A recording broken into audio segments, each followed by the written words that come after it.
само преди около минута и половина написах и ви моля да не ме притискате. И една жена ми донесе това кученце.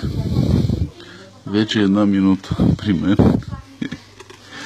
Изхвърлено съответно.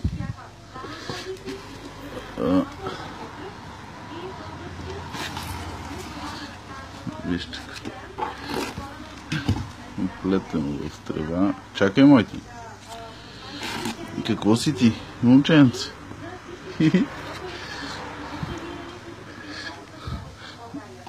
Рунтаво малко момченце. Пълно с кърлежи и бълхи.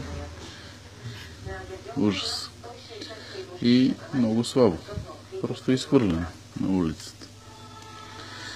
И се присламчило пред вратата на една жена. Скинтяло е, тя го е намерила. И казва, може да му има нещо.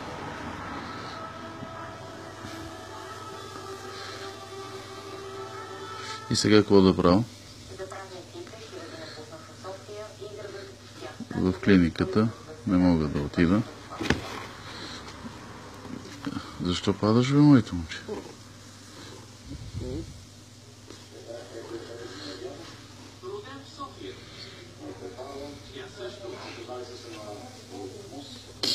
Гладно ли си? Сега ще го обезпаразитим. Здрасти, ще отида да купа обезпаразитяващи. Ще го нахраним, ще го изкъпа.